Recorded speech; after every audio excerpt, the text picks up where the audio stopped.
streets, Chicago, man. It's a slave state, man. The United States is a slave state. How you think most of us got here, you know? They don't give us no jobs. You know, they send us to jail, put X's on our backs. Every day we do things that we don't want to do, but we have to do it to survive. You know what I mean? It's all set up for destruction, man. You know what I mean? Exactly. That's it. It's all set up for destruction, man. 90% of our fathers went there for us. They probably was on dope or ran off with somebody else. School only took us so far, and it was all on us after that. Either you had a wicked jump shot or you sling crack rock. Those was our choices right there. Only positive thing you can do is try to take care of your kids. That's the only thing that'll make you a man out here. You know, we live in an era where most of us die young, so we learned to really enjoy that little time that we got here with each other, because we never will know when we leave. One group has to be at the bottom, and we were just that chosen group. I mean, look at the neighborhood. This the hood. You know what I'm saying? Like an ant farm, ant hill. People going to work, coming home. People raising their kids, cutting their grass. You know what I'm saying? We're a society within societies here. Not at all. It ain't fair. It was never fair. It was never fair to our ancestors, man. It was never fair. I don't get it twisted. I don't sell no drugs. You know, I got a job, but you know what I'm saying? I make it look real easy. You know, talk about we make it look real easy over here. You know what I'm saying? There ain't nothing, you know, there ain't nothing to it, you know what I'm saying, but to do it. So let it be what it is. Let it be what it be.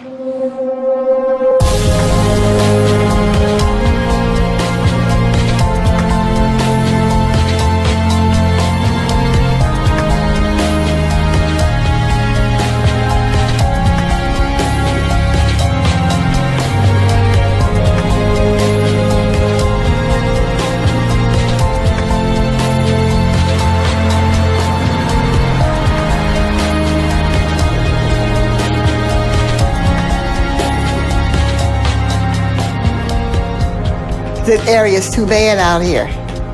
The area is too bad. There's too much shooting. They just killed 3 people over here on Cole last night. It's on the TV. Cole is right here. And there was some shooting last night that my granddaughter had to call the police. But they're shooting over here all the time. And most of the time, the police don't come over here. They catch you coming out your house or going in your house and stuff. It's just silly and ignorant to me.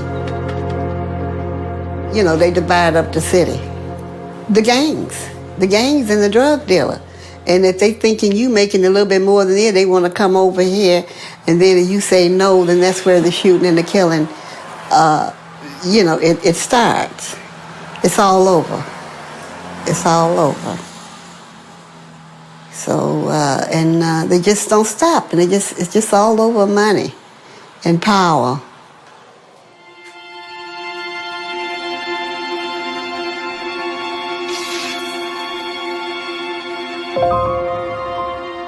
There's only 2 things that'll happen to a young man that decides that he wants to be a drug dealer. He's going to prison, or he's going to the graveyard.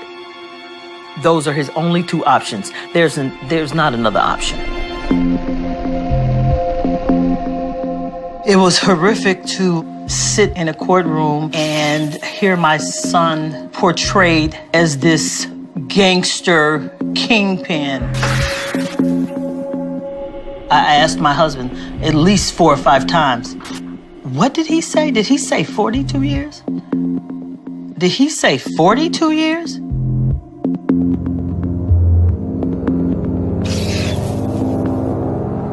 Oh, I miss him so much. I haven't seen his face in over 5 years. A little bit about 5 years. I was like, well, basically, well, what did you do for 25 years? Because the only person people like get like that, if you think is murderers, you know, or rapers or something like that, to get 25 years. And I was really kind of upset about that.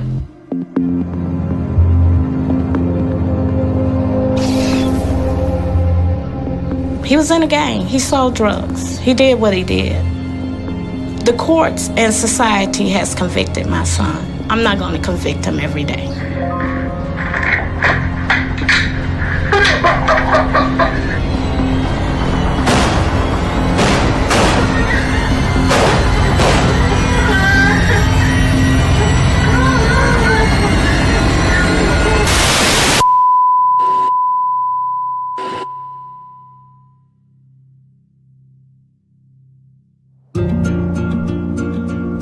First of all, before I begin this letter, Mama, I want to tell you that you're very special to me, and you know that I love you.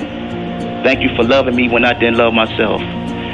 Really, words can express how much I love you, so I just want to say thank you. Chicago was my home. That's all I know. That's my city. I was a graffiti artist back when I was younger. You know, I spray painted trains and walls, and I stayed out all night. You know, the streets kind of raised me. I was always in the streets since I was young. Albert always displayed that I was a good child. But for hours when I was supposed to be in bed, I'll be watching and listening to the gangsters in the courtyard where we lived in the Jane Addams. I was fascinated by their lifestyle, and I wanted to be like them. I got to a point in my life where I wanted to be a drug dealer. It was hard work, but I like how fast you reap the benefits. The money I made in Chicago was cool when I first started hustling, but as I got older, I realized it was just not fast enough. So I decided, like a few others I know, to take my show on the road. I went to several different towns in Illinois, Indiana, Minnesota, Kentucky, and ultimately laying my hat down in Rockford. While I was in Rockford, I ran across my Stone brother, Duck, and we decided to work together. At first, it was just business, but then it became like pleasure. Rockford was not our home. We were invading someone else's territory. We were foreigners in a foreign land. Like, I never thought they'd go through so much to put us behind bars. I never thought they'd go through so much to get little old me. I never was a good drug dealer, but for a long time, I was happy. Because I was one of them gangsters I fantasized being when I was little, seeing them in the courtyard. Truly in my heart, I do not regret going to Rockford.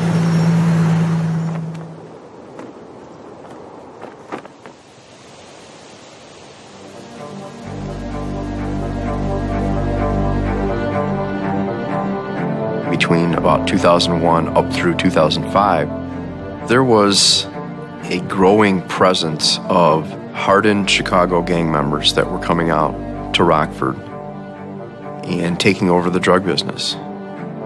Word began to spread about this guy named Duck and members of the Titanic Stones. We kept hearing his name Duck, that he was from Chicago, that he was putting on a lot of dope here in Rockford. He's just a young guy, but he had a real reputation. People were afraid of him, just a little guy. The talk in the street, informant information is that this group run by Duck, Titanic Stones, were trying to take over the drug trade in Rockford, and they were moving real strong. When they arrived here in Rockford, there was definitely a power struggle, Chicago versus Rockford. We'd have our robberies, our shootings. There have been murders here. Every so often, somebody comes into power. It's just like anything else in life, you know, any business or any, you know, something always rises to the top. It was an epidemic, is basically what it was. 'Cause they were shooting a lot of people. Random gunfire was taking place, a lot of it directed to housing developments in the city. We were having multiple shots fired during these shootings. There was one particular incident that took place on Underwood Street on a Saturday afternoon. There was a running gun battle in the middle of the street. There were 60 rounds exchanged. There were 60 casings in the street. And it was a miracle that nobody was killed. I mean, there were children out playing, the rounds were flying, and everything went back to Duck. Now we're coming up on Central. We're still on the west side of town here in Rockford. We're gonna go by the Auburn Street McDonald's where Julio Allen, a member of an opposite gang here in Rockford, was confronted by Doug Davis and Bradford Dotson. Bradford Dotson, who had the nickname of Hustler, played the role of enforcer. Duck's orders at the McDonald's restaurant at Auburn and Central tried to carry out a hit in retaliation for a home invasion at one of the gang's drug houses. They found out Julio Allen was there. Davis gave the order, and Bradford Dotson fired several rounds through a plate glass window. When you got someone firing rounds inside a McDonald's like that, that's unacceptable. That's when I said, I want this Duck. This guy has got to go down.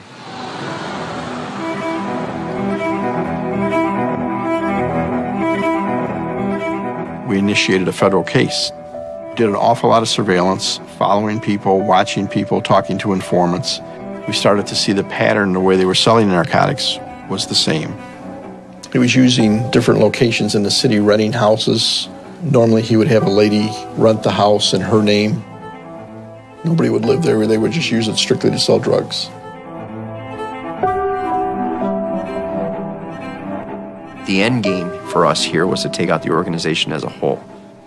The Rockford Police Department had executed search warrants at many of these drug houses and only gotten small quantities of crack cocaine or heroin, almost always heroin, and he was never there. He wasn't the one selling it. We were lucky enough to have a confidential informant who was providing us with a wealth of information and told us that she had been approached and asked if she would be interested in renting a house on behalf of Duck and the Titanic Stones.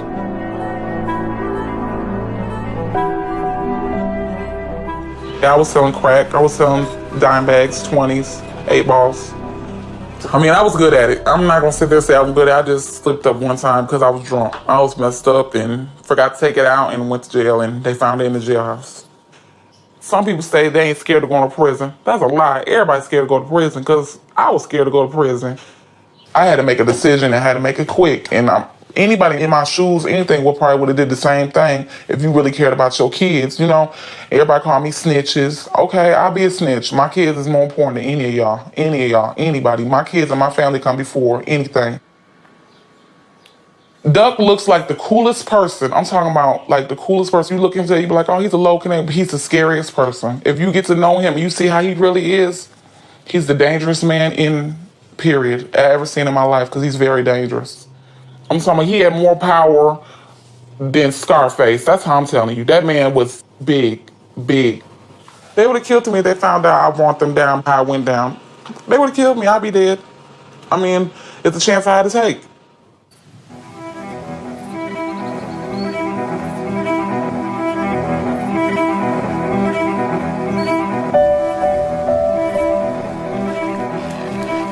Summer's coming on now. Yeah. Gonna get hot, gonna get busy. Get any time off, because I gotta bale all that hay. You still gotta protect the street, too. I grew up in a small town here, real small town. Not even in the small town, outside the small town. Grew up on a farm, raised beef cattle. When I was growing up, I actually wanted to stay on the farm and raise cattle, and Dad told me that the market was going bad with cattle and there wasn't any money in it, so I had to get a job in town. This is where I ended up. He does have a pretty gait. Yeah. Beginning of the case, I was working in the narcotics unit, and my brother was in the gang unit. And we were both working both angles of it. And Barry came to me one day and said, hey, man, I got an idea. Do you think this will work? He told me that he had an informant, and the informant had been approached and asked to rent a house, and then the house would be used for a drug house. And they wanted to wire the house up with video and audio. And I said, yeah, I think we can make that happen.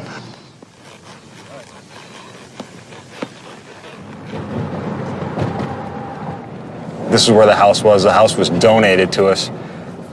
It was scheduled for demolition. That's the spot right there. And it was pretty much disgusting when we got it, but they were kind enough to just let us do whatever we wanted to do.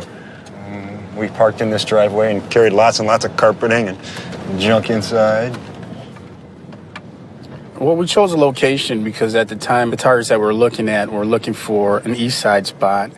This is our near east side of town in Rockford. They were looking for a spot that had alleys, that was pretty much hidden from the general traffic, but could be accessible to somebody that want to get in and get out.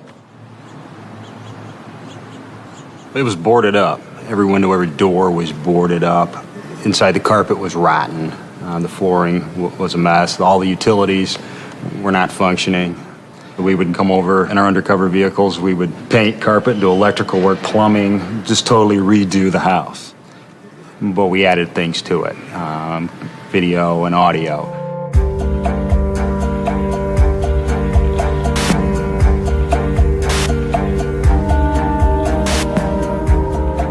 Talking to our technical people, ATF's technical people, we determined in order to do what we wanted to do, we would have to hardwire the house to a listening post. And by hardwire, I mean we needed a cable run directly from that house to wherever we set up a command post / listening post. Fortunately, one day we were in a room talking and a sergeant from the community relations happened to be in there, and he heard the problem and said, "I've got just a spot for you." Went out, looked at it, it was perfect.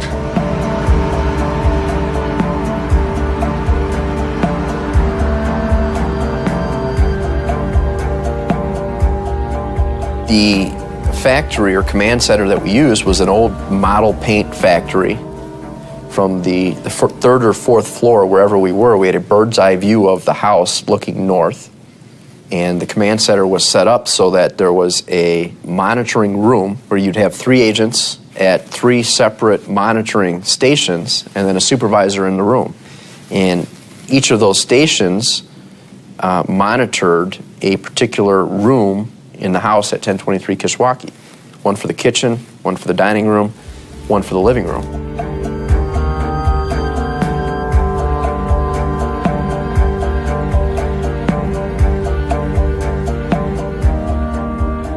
Nobody can guarantee that after all that hard work that the Titanic Stones wouldn't just say we're not interested anymore, or that they would think something was up. So there were some tense days leading up to August 9th. But when I took Duck to show him that house today, he loved it. He loved it. I'm talking about he fell in love with it. He said, "Man, call that motherfucking landlord right now and tell him you want it." He said it's low key, it's off of the back in the alley. It's interest for the smokers to come in from the alley and nobody gonna see him. It's 2 ways to come in from the back way. He wanted it. We didn't even use the front door. He wanted it. He was like, tell him, yeah. So I called. I was like, Duck wants it. He said he wants it. I said he likes it. I said he loves it. Finally, on August 9th, it worked out. And within a very short period of time, a couple of hours, the keys were turned over, and within an almost identical short period of time, they're moving in.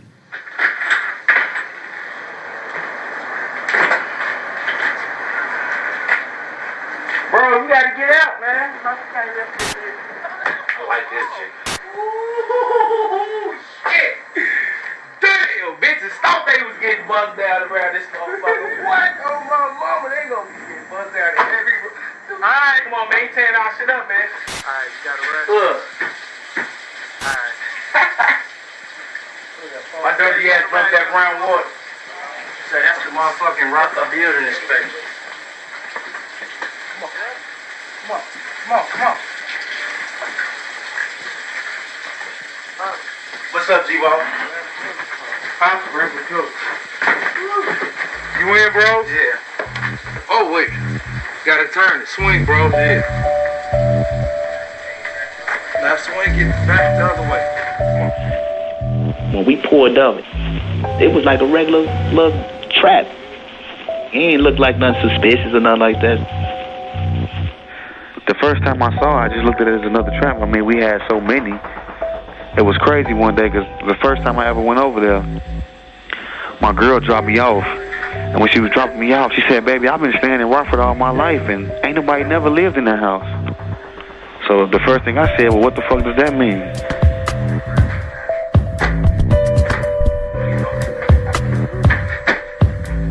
You see furniture coming in, and Duck and Little Steve and Bradford Dotson and Ambrose Jones. They're carrying couches in, they're carrying chairs in, and they're setting up shop. That night, they're selling dope. What's up, Shane? Y'all all together? Yeah. What's y'all want? 40. 40 what? 40. You know y'all got one, y'all gotta do one or... Yeah, that's what he said. That's no problem.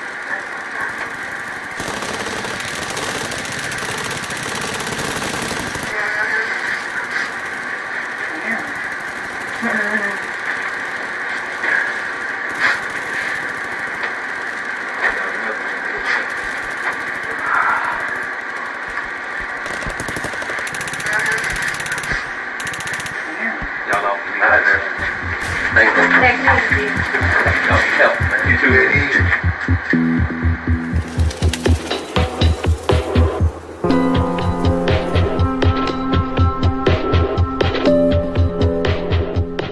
Putting video and audio in a living and breathing drug house and turning the keys over to the gang when you wanted to turn them over, that had never been done before. It is really an underclass and subculture that most people really never see.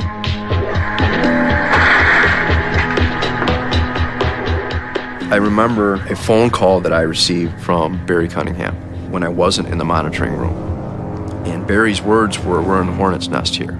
Dude jump out the car, he had twice. I'm squeezing at his ass.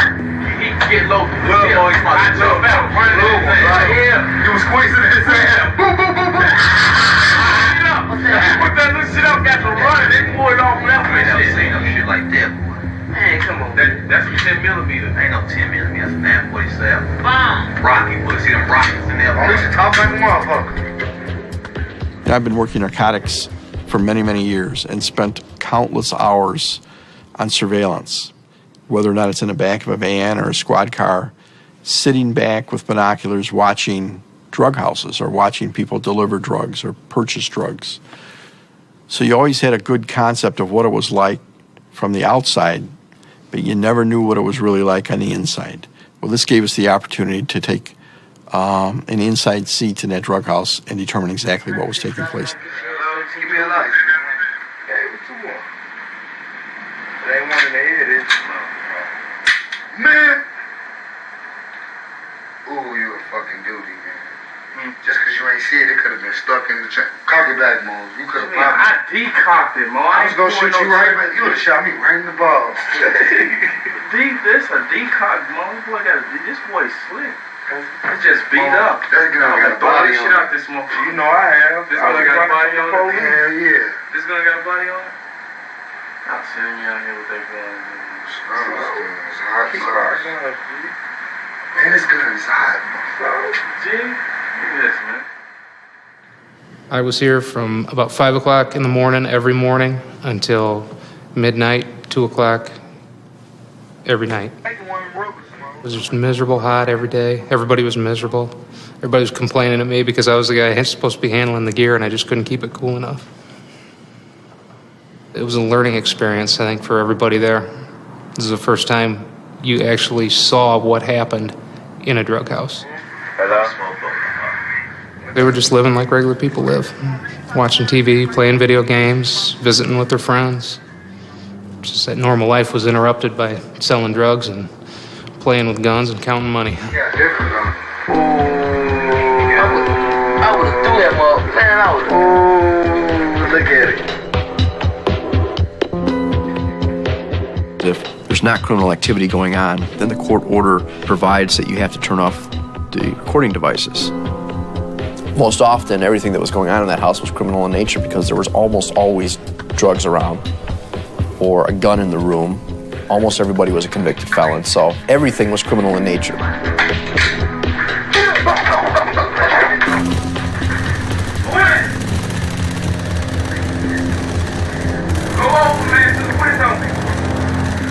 Go to the window. I snort so loud, this thing is a lumber can. Alright, Joey, man. Alright, Joey. I mean, it was a pretty simple operation. Whoever was in the house at that time, people would come to the door. They knew the majority of the people coming to the door because of the fact that they were dealing with them on a regular basis. I mean, they would lay around all day long on the couch just waiting for someone to knock on a door so they could sell dope to them. Window, G. For me? Yeah, window, G. It's the window, Rush. The window. I'm gonna get the window. Which one we can do with the window? What's wrong?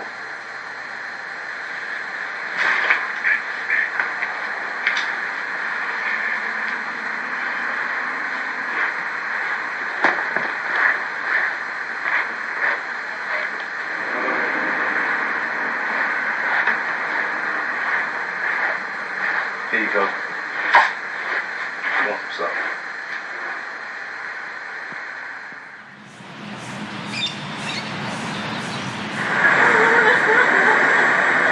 I'm about to put you right in your mouth, bitch. Get in there.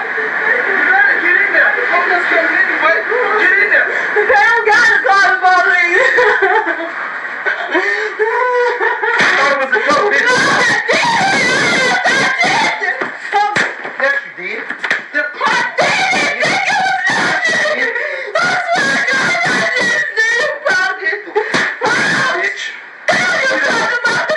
the fuck up.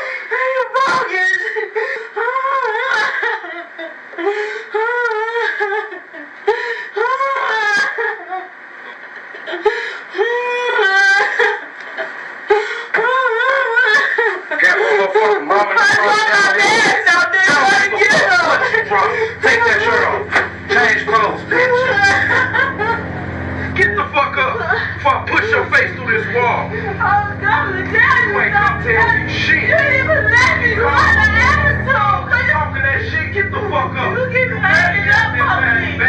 And I'm not gonna tell you again. I'm begging you with my will. Put that refrigerator on your head, bitch. Get up.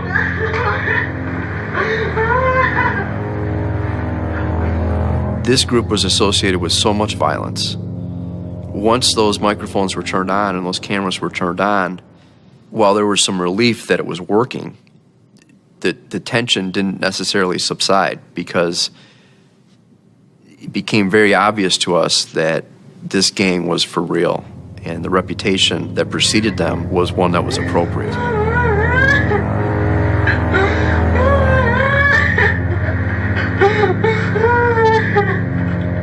The last thing in the world we wanted to do would be violence to a neighborhood. I mean, we set this house up. So, you know, God forbid we brought violence into the neighborhood and somebody got hurt. You know, we were always concerned about that, you know, that was something that we had to keep in mind, and we couldn't let it get out of control. Now it's about to get real in the field. Oh shit. Fully all those out and let us just tear this motherfucker up. Start tearing the motherfucking projects up. It's gonna get ugly. For real. Put your helmet on. Put your 3D glasses on, pussy, because you know we coming straight at you. Every evening, the shit would hit the fan. I can't think of a better way of saying it. The shit would just hit the fan. Several times, they'd just jump up and say, let's go shoot so-and-so. And you'd just be like, okay, now we got to stop this. And usually they'd end up talking about it for 5 minutes, smoking dope, playing video games, and forget about it. So you didn't have to do anything. It took care of itself. But nevertheless, it was every night. Every night. So we got to be just kind of a laugh. We'd all wait around there for come the 7 o'clock catastrophe every night. That's the police, man. That's that fat mark of the walking around in the grave. I don't know. Yeah, I'm figured out out here. It's over. Where the thing at? Right there, punch that motherfucker. Where the police at? Right there. Where? What the fuck is you doing? There's the police, man. It's a fucking crib. You fucking with cats, Mo. Man, it could be a sit-off, man. Well, we need to put the blanket in the car, G. Hey, Mo. Watch the windows, G. Come on, man. Grab the shield. This ain't not real walk, man. Right. But you gotta grab the shield. Since they're taking a bang and leaving a bag of shells, G. Hey, I'm going to the Batmobile. Bro! To the back gate.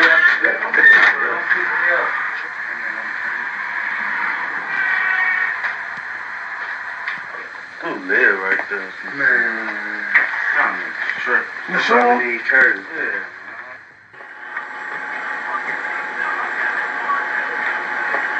Shawty.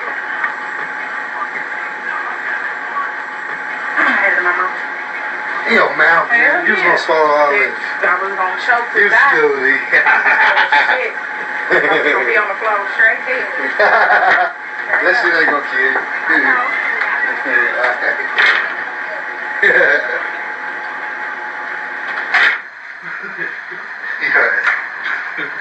We said the best dope in rock. They got you all on you gotta provoke. You got the best dope in this here. You gotta play it back like we got the best dope in Rockford, by the way. Yeah. As we gonna be here in club. We got the best dope in rock. We gonna be playing that shit. Oh, 3P, that looks good. We got the best dope in rock. We got the best dope in rock.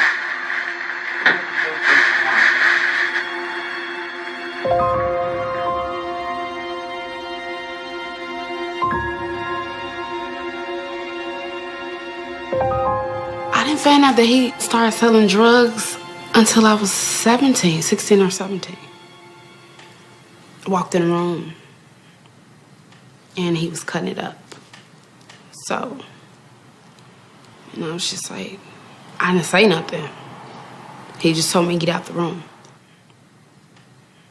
Not until the feds was looking for him, we really sat down and had a talk. And I was like, Montreal, you need to change your life. I said, there are so many things you can do. I'm like, you can do things that your other friends can't do. I just found out recently some of them can't even read. He could read. He knows how to play the saxophone. And trust me, I used to try to whatever instrument he used to play, I used to try to learn how to do the saxophone. It is hard.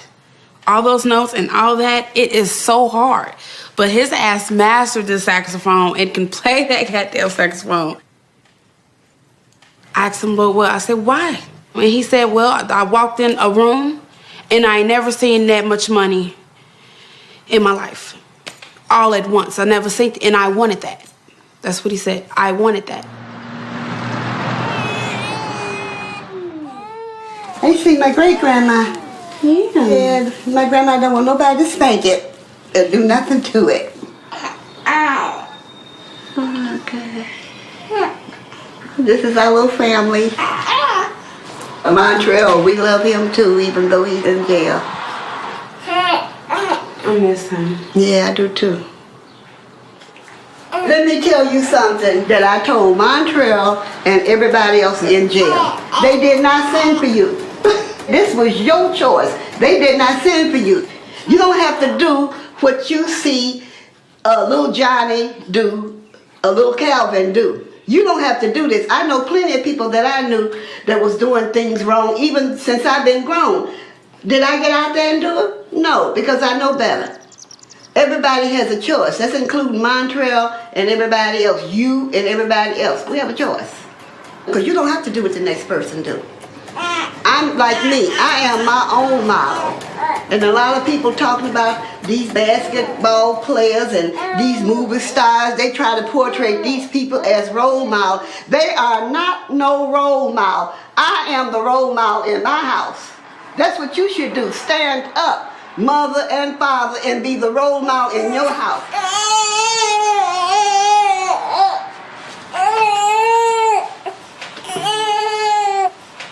All we have to do is just pray and think positive and everything will be okay. Okay, Miss Siobhan. Yeah. Yeah. That's the first time a child in our family been on the pacifier. So hopefully we'll be back home soon. This area is too bad out here. And no more of this train. God, I get up out of this train.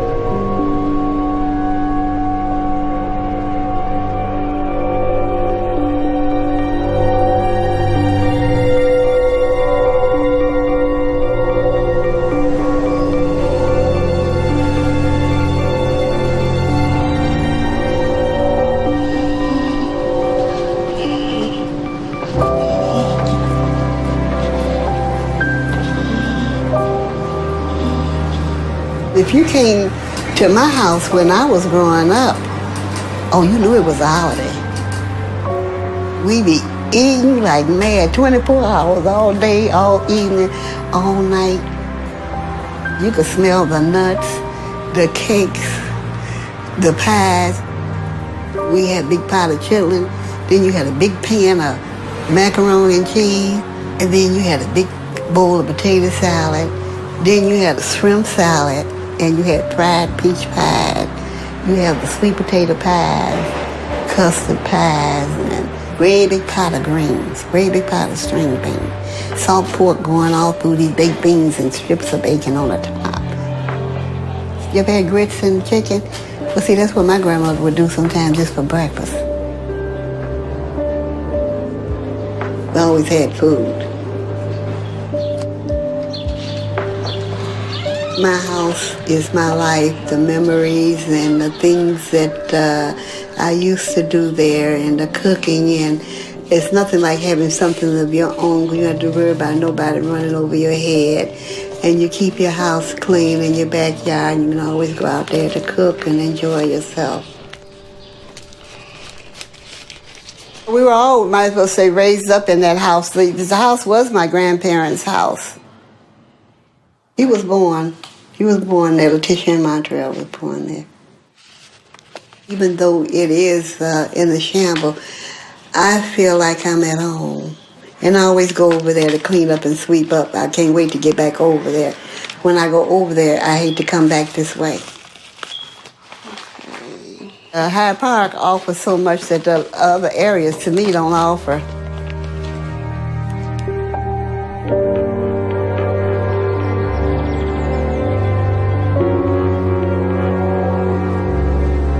Around here in Hyde Park, it's always been nice. You rarely hear about crime happening over here, if ever. But everybody wants to live in Hyde Park because it's quiet, it's considered safe, but it's really expensive to live in here. But this is where Daryl, he really grew up in Hyde Park, because I used to live on 47th and on Lake Park. And we'll go down there as well. And that's where it all started. The ditching school, the hanging out with the wrong crowd. That's where it started. Daryl had a chance. He didn't have to make the choices he made. He had role models. Here's Hyde Park Academy. That's where he went to high school. It would have been a totally different ball game had I had my act together. I fell prey to the streets. And obviously, you know, he did too. Things like this. Who is it?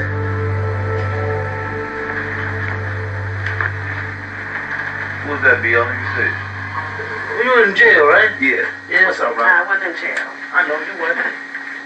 You want some hard, don't you? Yeah, boy. How many you want? Well, I want one. Give me one of them squares, yo. I had candy bar. You bust them down? What's that? You know what I mean? Make them bust down. Fuck you, man. Yeah, you got your missile with you? Yeah, bro. Yeah. Fuck you, man. Do that shit, right? Yeah. Right. No problem, man. I'm snuffing your see, man? Clean. I see. I don't blame you, bro. Get that what you got. Oh. All right, guys. Thanks, man. Yeah. So you know where the spot at now? Yeah, man. Here. Bring a friend or something. Man. All right, bro. Thanks, man.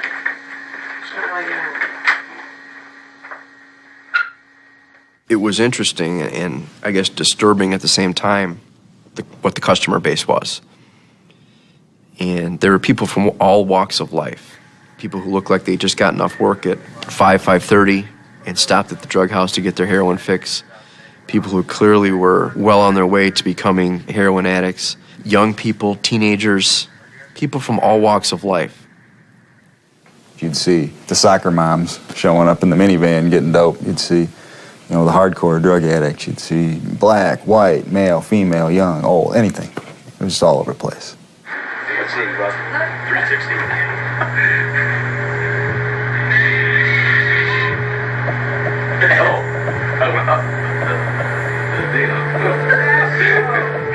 You know, many times your victims are not the best citizens themselves, but they're still a victim. How'd they get to this point? They're taking their life in their hands to go to a neighborhood they know nothing about, to walk into a house they know nothing about. There's guys in here with guns, to purchase a little bag of powder.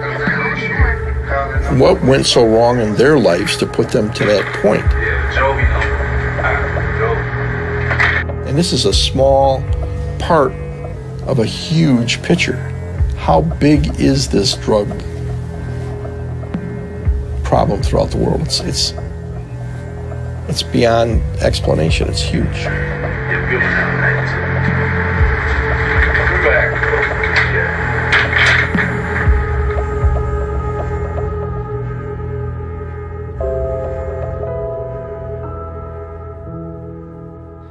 The life I had, the hard part, I made it hard.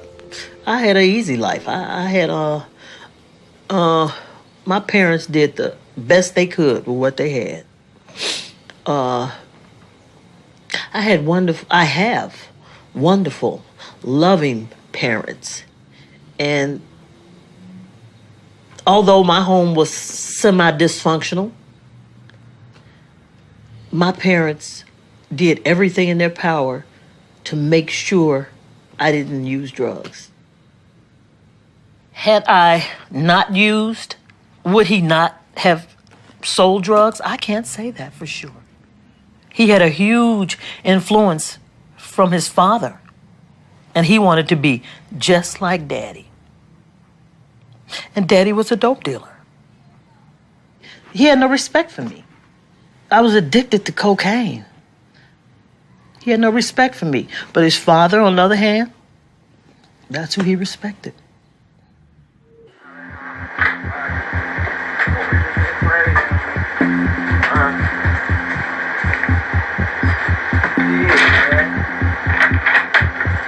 I've been trying to play.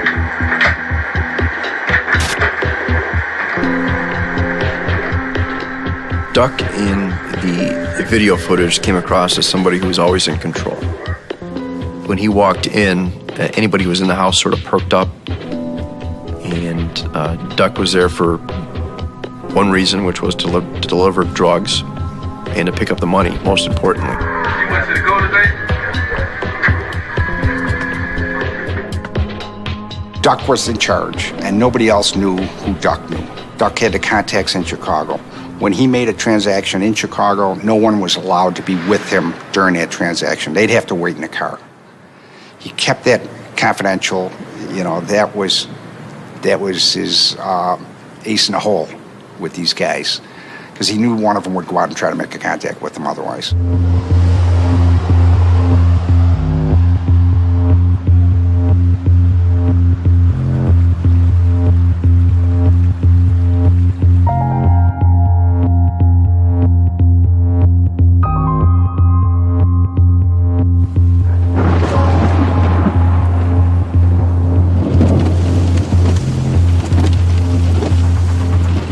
When he needed to re-up or get more crack cocaine, he went into the city. Duck never drove himself. Most often his driver was Ambrose Jones, somebody who was in his very tight inner circle, somebody he trusted. It was a car that was in somebody else's name, a big black SUV. We later found out had a hidden compartment.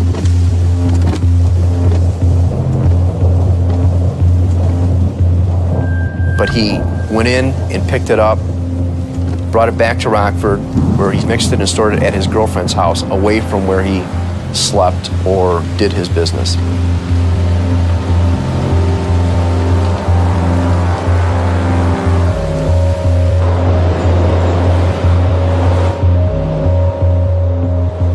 Anytime one of the drug houses that was being operated was out of drugs, whoever was working would use the Nextel phones, inform him that they needed more product. Man, is that cereal gone? We ain't got no more cereal. Fuck. Something up that And then you'd see Duck, driven by Ambrose, go over in that Escalade to the Chestnut Street house, pick up a pack, go to the drug house, drop it off, pick up the money, and then take off.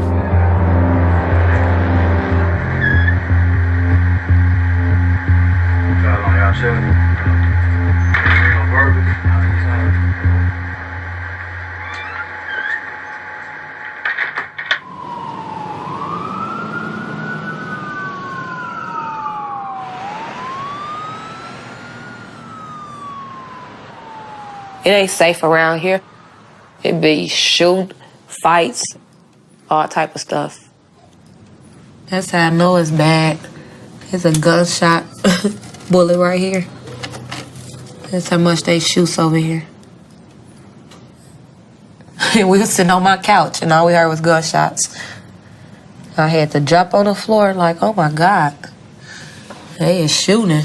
Glad my kids wasn't here. Boys just get to fight for no reason. And I knew I'm like, I feel ever since I got shot, I just feel like I'm so terrified of guns. I feel like I know when they gonna get drawn. I just jumped in my car like, girl, I'm finna go. Something finna happen. As soon as I said that, dude jumped in his car, reversed, almost hit his friend, and just got to shooting. I took off. I got pregnant when I was 18, so I was with him a few years. I was close with him until he got him another girlfriend. He wasn't no bad person, like the streets made it seem. He was just out here trying to feed his kids. People got to make it. So that's what he tried to get out here and do. He felt like he had kids and they had to eat. So I don't think it was wrong. Because it's hard out here, and it is. It breaks my heart that I can't see him like I want to.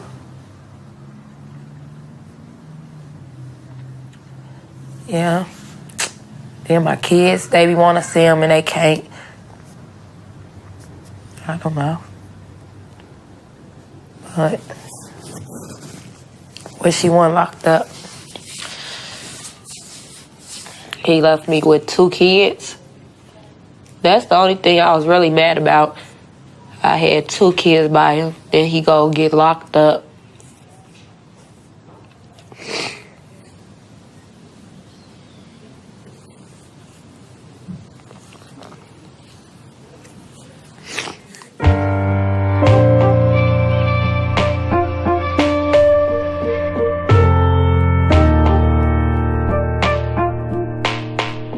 First met Duck in like 96, 97, when our gang was in tour with they gang.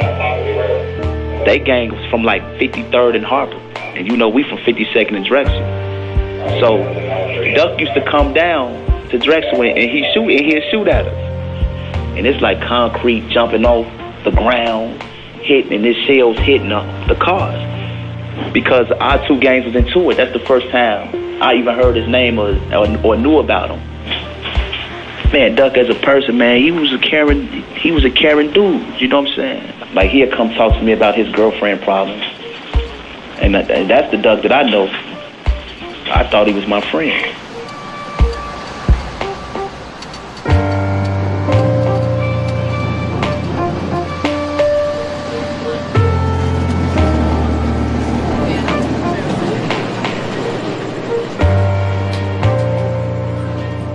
Didn't hurt so much for me as I did for Brandon.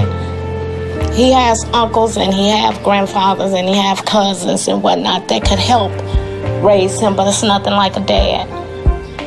And he was very young, and having, you know, that's all he know about his dad is in and out of jail.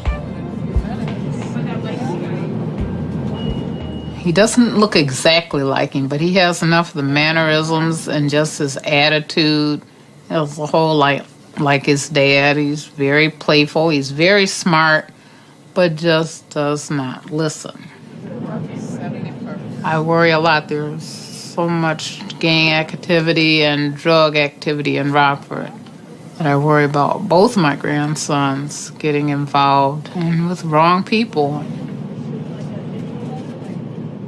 I met Bradford one night. My daughter was picking me up from work, and she introduced me to the guy in the car. This was my boyfriend. I didn't pay him any attention. First time I really, other than seeing him in the car, remember being around Brad. I went over one day, and one of their friends says, "Martha, I think you need to know Jennifer is pregnant." Oh. After that day, Brad and I became really close because I punched him. And after that, I started taking him to church with me, and I just really grew to love him, and he was just my boy. What's up? Brandon, that you? Yeah. Happy birthday, man. Thank you. What'd you do for your birthday? We went to the park. Went to the park, what'd you do?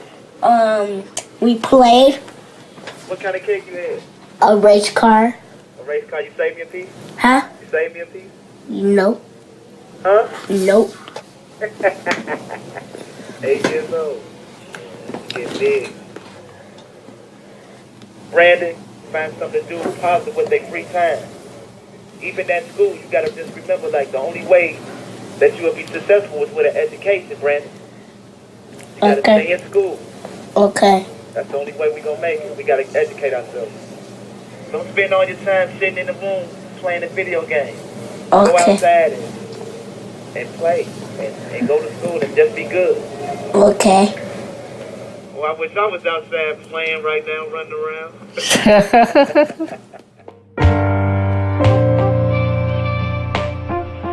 And my son's voice give me strength, man. When I hear it, it don't break me down. Like, I don't cry.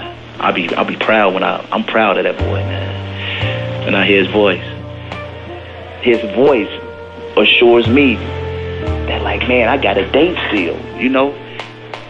When I can able to get on the phone and I can hear his voice and it's so strong and healthy, that give me power to, like, yeah, I can make it out and still be able to kick it with him.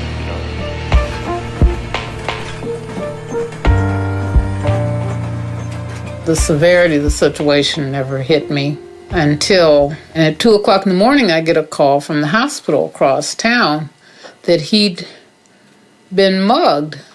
And I'm thinking, well, how did that happen? They said, well, we're taking him to surgery. We'll call you when it's over. 9 o'clock the next morning, they called me that he was finally out of surgery. And I talked to the doctor because I had worked at that hospital before. And he told me that somebody had mashed Brad's hands.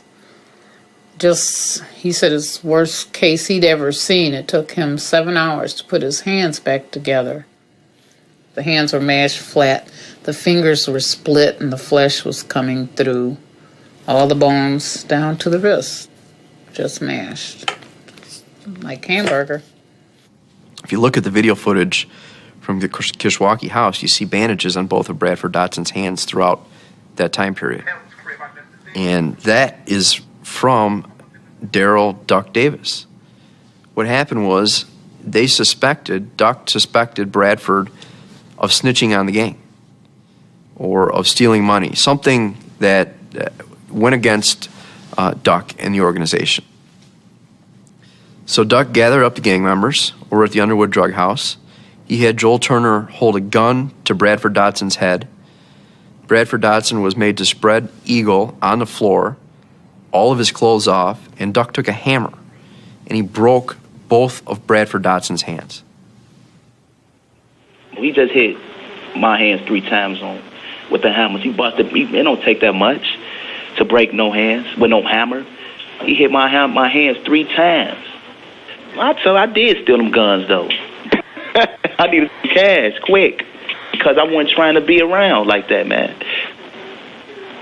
I stayed around because he, like, really made me come around. When I got to the hospital, he immediately came and got me from my baby mother's house.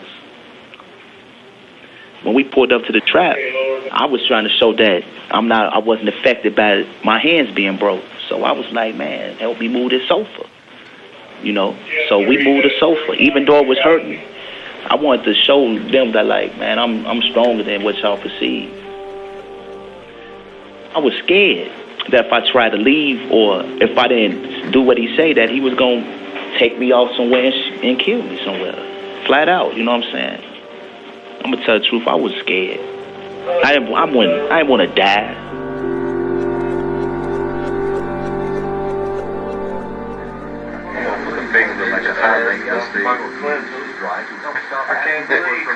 Yeah, my middle finger look like a hot link been cut too long. You know how to split like that on stove? You should see my shit when I got the Band-Aid. This hand right here, Mo, this motherfucker. This motherfucker got put in the microwave. Damn, man. All right, Grandma. Okay. Bye. Bye. I see you later. I'm going over to Hyde Park. Okay. Love you. Love you, boo-boo. Bye. Bye. Bye. What did you eat for breakfast and lunch? I had some eggs this morning. And for lunch, I had a sloppy joe. Oh, well, that's nice. You didn't have no bacon? Nah, they don't serve bacon too often. Okay. Well, I'm so glad to hear your voice, and, you know, you're doing fine, and I'm doing fine. Yeah. We're just trying to make it and trying to look forward in you coming back home with us.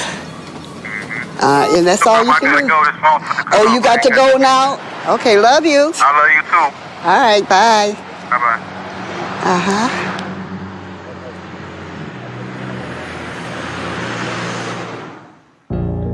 It's funny how my life ended up on the road to self-destruction. When I was younger, a kid, I should say around the age of 8 or 9 years old, I hated drugs and I hated gangs.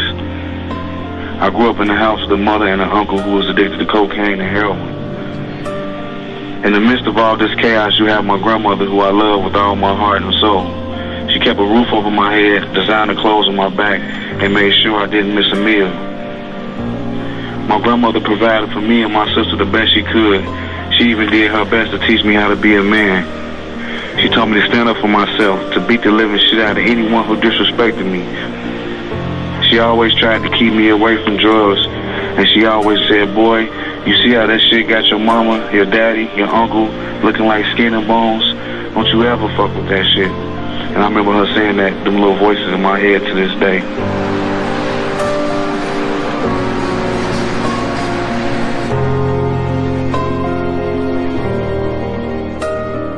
Oh, I miss my grandson very much. He's always been in my life. I raised my children by myself with no support. My children and my grandkids. That was my choice of taking care of them. That was my choice because I didn't want to see them in the system. And I did the best I could to shelter them as much as I could, to shelter them.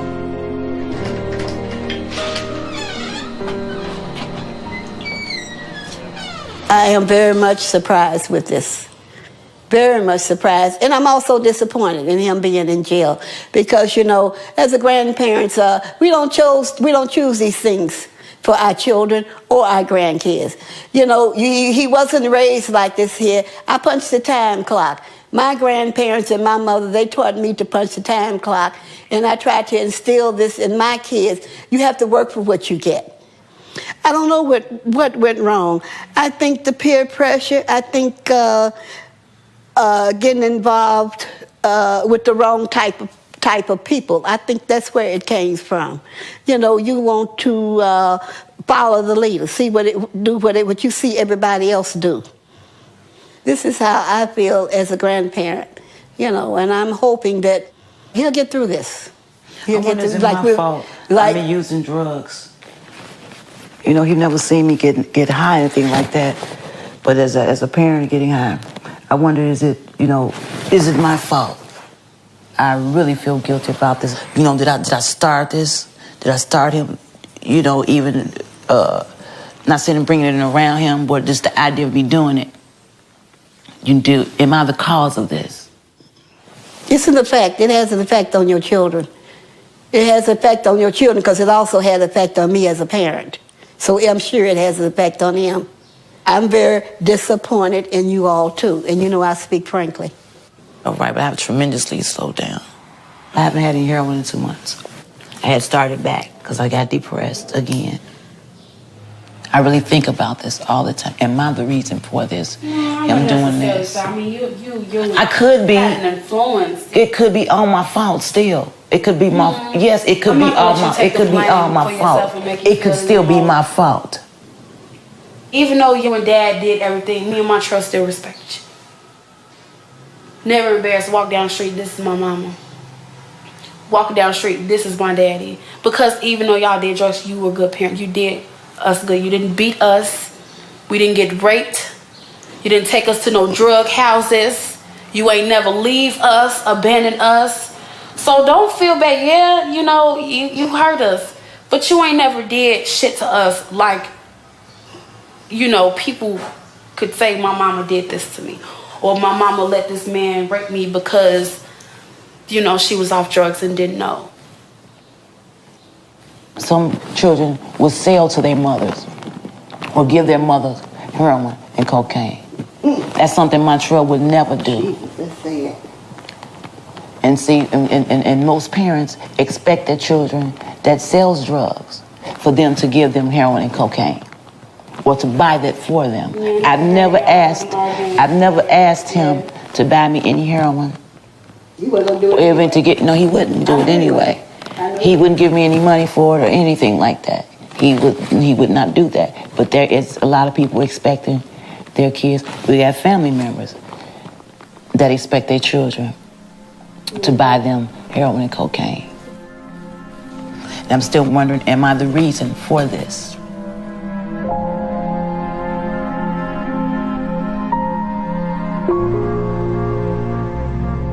I used to be ashamed when my mother had to come up to the school to check up on me or come and get me because I was suspended for fighting or something. I was embarrassed because of how the drugs affected her appearance. One thing I can say about my mother is she never stole from her family, though. And she always bought me and my sister clothes and shoes and then got high with whatever money she had left. I never really once blamed them in my head because I was raised to be my own man. I made my own decisions. I still knew right from wrong. No one ever forced me to sell drugs, carry guns, use guns, fuck somebody up, rob somebody. Any criminal act I did on my own because that's what I wanted to do.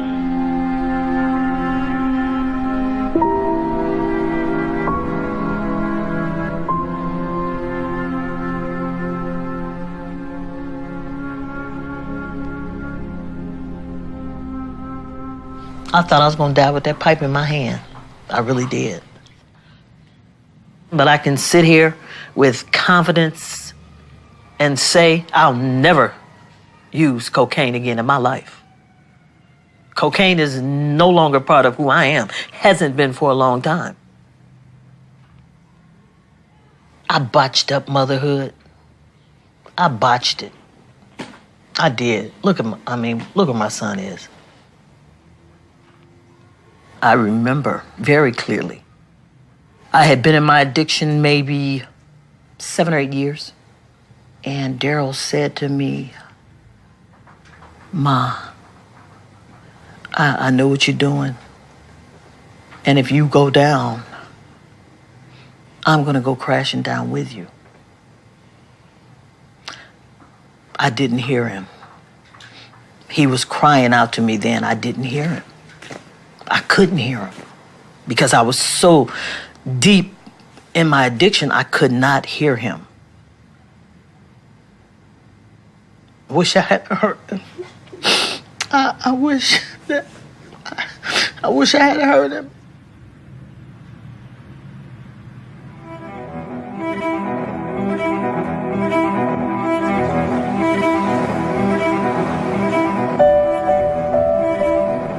I get them done like this when I'm busting.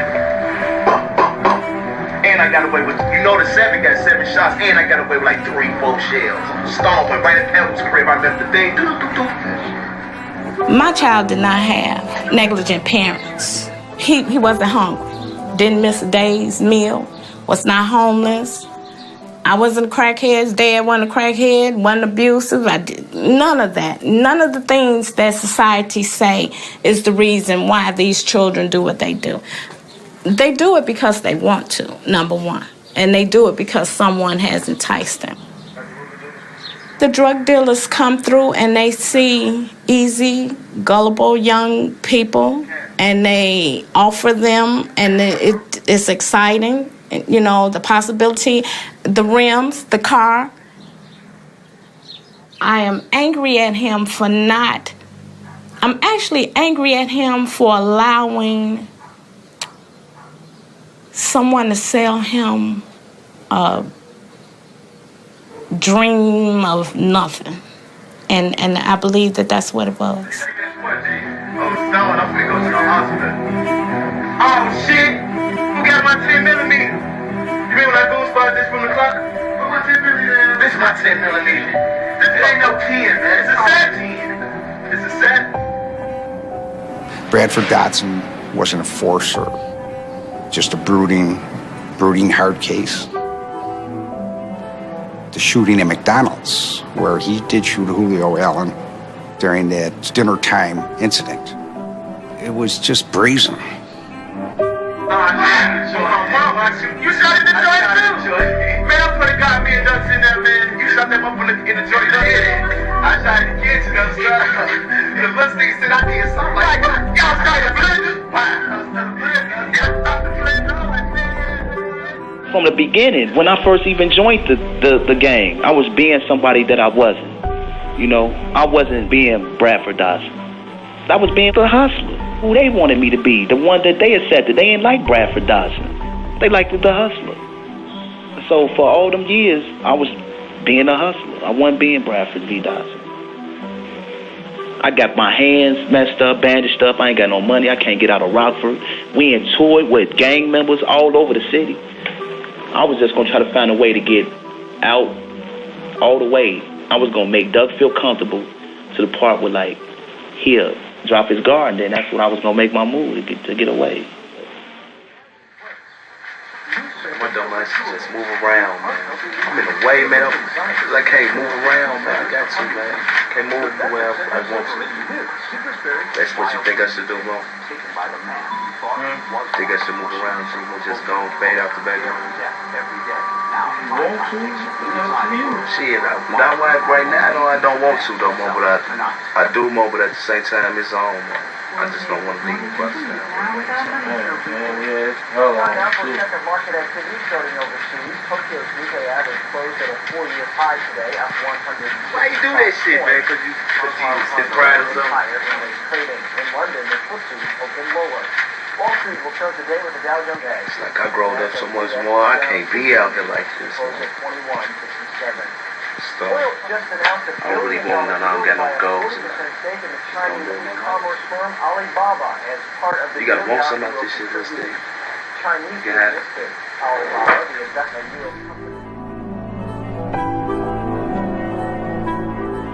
I boarded the Greyhound bus to Las Vegas. It was like 10:11 a.m. August the 20th. I was done. My hand was broke. I washed the blood off my hands. I had a new start. I was done. I was done.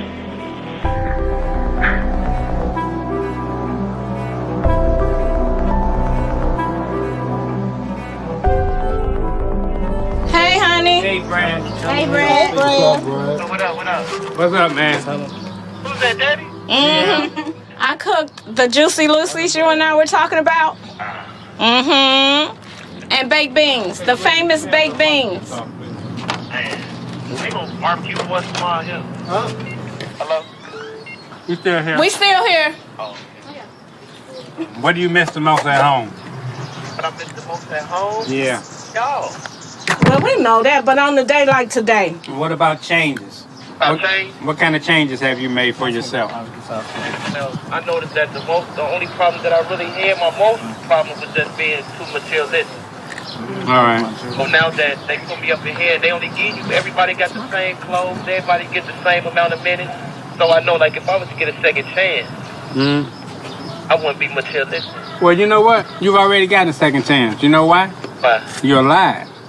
And as long as you're alive, you can do better. And when you can do better, there's always going to be some improvement. Now, when I know better, I do better. That's right. So you have to look at it like that. You know, prisons are too full of our young black men. You know, y'all have got to make better choices for yourself and realize that your family is your family at home and not the family that you think is in the streets. Dad, I've been asleep. Yeah. I looked up one day and I'm in the feds for 35 years. I woke up. That's when I woke up. I just want to be free. I want to hug my children. I want to go to the lakefront. I want to see the fireworks. I want to be at them barbecues, but I got to stay strong. You're still blessed. You're still alive. You're above ground. A lot of people don't get that chance. You understand? Yeah. So now, I make it your mission to teach somebody else. Maybe you can help somebody else not make those same mistakes, because that's what it's really all about. Daddy. Huh? This phone's finna cut off. You see how it's beeping? Right. phone finna cut off in a couple minutes. I think it's like probably 30 seconds. Okay, well, you know we love you. Brad. Love you. Love you. Love all y'all. All right, keep your head up and out right. All right, love you.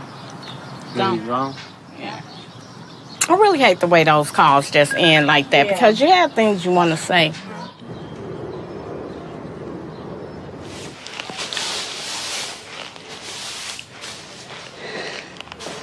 What's that? Why'd you keep the house?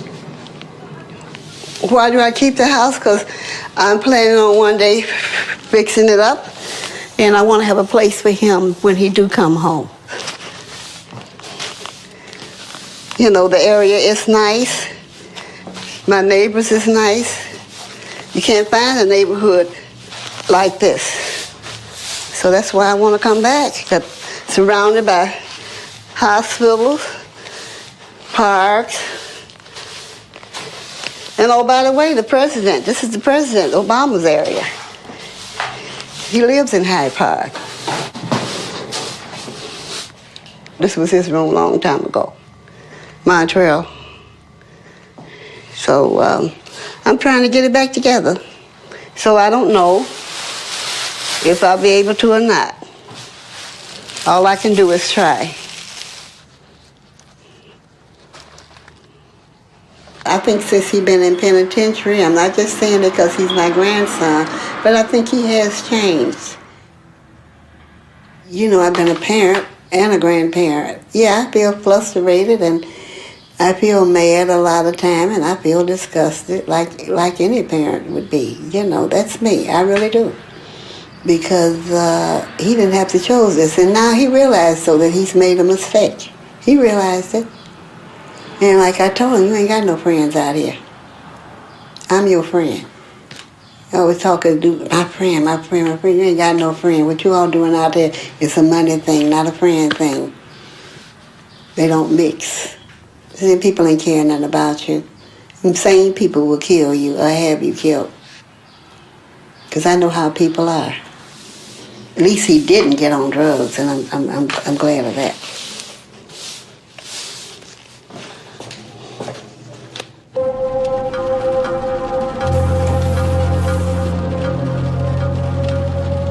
The investigation lasted approximately 6 weeks. To get 6 weeks out of it was more than we could have hoped for. Duck and a number of members of the organization drove into Chicago to obtain more heroin. They were under surveillance in the Chicago area when they became targets of a drive-by shooting. Suddenly, out of nowhere, a second vehicle pulled up alongside Duck and an individual started shooting. The agents in Chicago had to immediately take action, which required them to pursue the vehicle that the shots had come out of.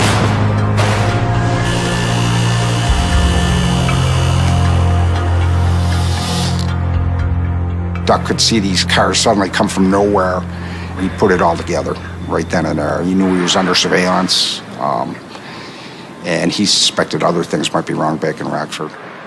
Stone and Slick Car just rolled past. He looked like his shit. Stone, Slick Car. He then placed a call that we intercepted in the dope house in which he warned the individuals there that he thought he was being followed by federal investigators and that they should get out of the house immediately.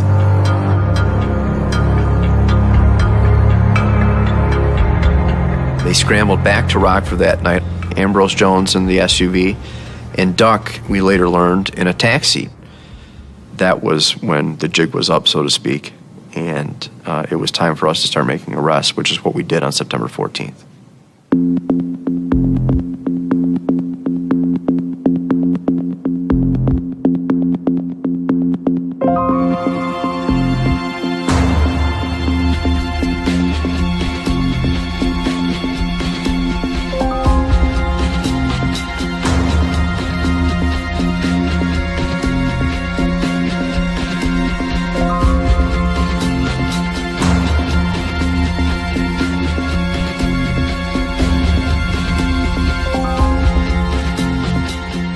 All the shootings, all the murders, all the violence, the things that were starting to happen, like we knew that was coming, like prison, you know what I'm saying? I knew it was coming, but I didn't picture it coming like that. I would have liked it to gone longer because I wanted to find his source of drugs, his supply of money, find more about up the chain. So I would have liked it to go on longer. Surprise, you never know. Stuff like this, sometimes you think things are going to be quick and they take forever. You don't know. After the arrests were made, there were 16 individuals charged. 13 of those ultimately pled guilty, and 3 of them went to trial. The defendants here received lengthy sentences. The leader of this conspiracy, Daryl Davis, received a 42-year sentence. And that trickled down to the other members of the conspiracy, men like Bradford Dotson receiving a 35-year sentence after trial, Montrell McSwain a 25-year sentence after trial. The sentences handed down in cases like this are draconian. 42 years for Daryl Duck Davis is a life sentence. He is going to be an old man when he gets out. When a group like Titanic Stones get to the point where they're that organized and are terrorizing the streets, you're left with no choice. Law enforcement is left with no choice but to take them off. He was simply too dangerous and ordered too many violent acts to leave out on the street. Good morning, thank you. I'll be back to take your order. Okay, thank you. I think it's been 5 years since we really started a long-term investigation on these guys. Yeah, it's pretty incredible. It's one of those cases, it's a case of a lifetime that you work, really. This case really made me proud of you, Michael.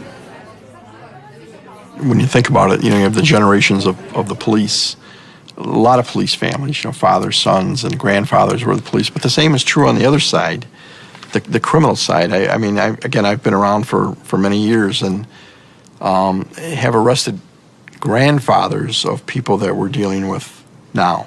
So I've dealt with their fathers and their grandfathers.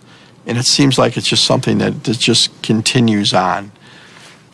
There are certainly a lot of success stories, and that's not to generalize it to say that everybody that's been arrested is going to continue with a life of crime, but there seems to be a pattern there that it's very difficult to break from.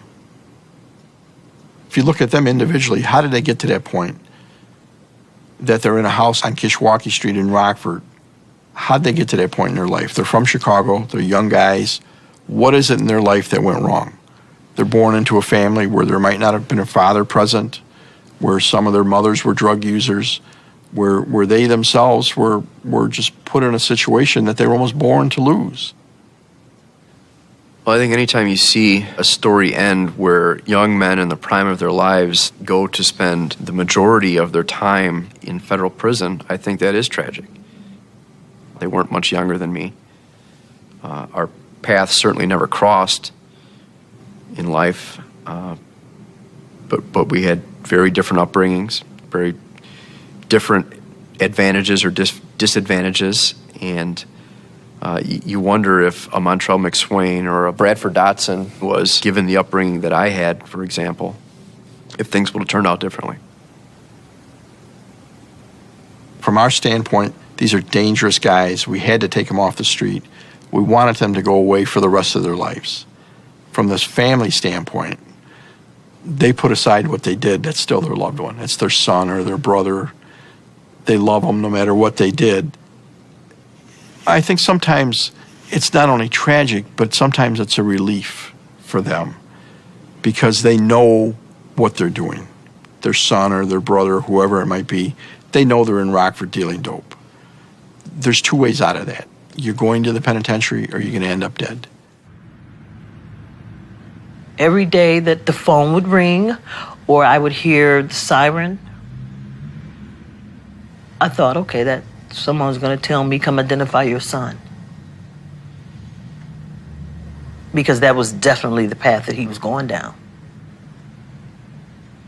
I could have been a better parent. I know I'm a better person. I've proven that I'm a better person than that. But unfortunately, my son doesn't know me in my present state. And that hurts me. Come on, it's raining. Oh, boy. My grandchildren. They're sweethearts. No, get in the back, in the back, in the back, get in the back. No, Daryl's 6. And Deshante is 7. Wonderful, wonderful children. Okay, can you give us a pop? Because we don't got that much money. Okay, I'll give you some money. They don't know the nature of what has happened. They just know their dad's in jail. And when is he getting out? Daryl, go sit down. Yes. I want to sit here. You sit over there, please. Yes. I gotta go get french fries. You want some french fries? Okay. Yeah, it's a joy having them. It's an absolute joy. I'm getting a second chance at this. Go to the front and say, excuse me, could I please have some barbecue sauce? Can you do that? No, I didn't ask you. I told her. You want another hamburger?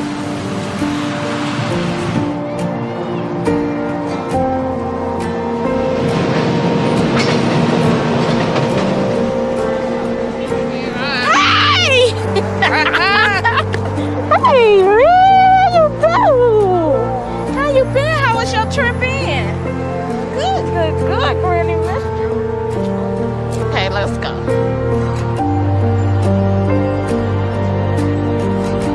Don't crack your knuckles. Your dad used to crack his too. You see how big this part of his hand is? When you go visit him, when we go visit him this summer, look at this part of his hand. He got lumps sitting on his hands. And his hand's been through a lot. Do you hate getting off the phone like I do when your daddy calls? I hate getting off the phone with him. That call just ends so quick. It don't give you a chance to say the last or whatever you might want to say. He call you a lot? He do. He calls me at least 3 times a month. He don't call us a lot. He called Granny's house. He called Granny's house? Yeah, but I know we over there. I think we should write a letter to the prison and tell them we want more time. They gonna say, we can't give them too much. We can't give them any more time on the telephone. Here, y'all just take them. Wouldn't that be nice? That would be nice. Yeah. He only got 30 years left, Granny. Maybe so.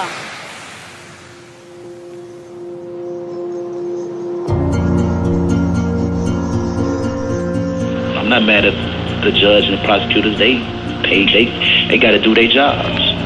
The gavel was hit, the signatures were signed. The jury brought his verdict. It was over with. And he sentenced me according to the United States sentencing guidelines. And gave me what he gave me. And if 30 years is what it took for me to humble myself, then all is well. I'm not being a real good example to Brandon, you know what I'm saying? Because if he look up to me, I just hope that he don't make the same mistakes that I did, and put himself in jeopardy for being away from his children. I mean, I had a couple years before him. They trying to exchange it for a couple decades of my life. Now that I look back, we made a lot of untaxed dollars, so I can see why the government would be mad and come for us. You know what I'm saying? Of course I regret it because my family's suffering. You know what I'm saying? My woman's suffering. My kids suffering. I'm suffering. I'm told what to do all day, and I'm in this controlled environment. I'm just taking it one day at a time, planning for the future.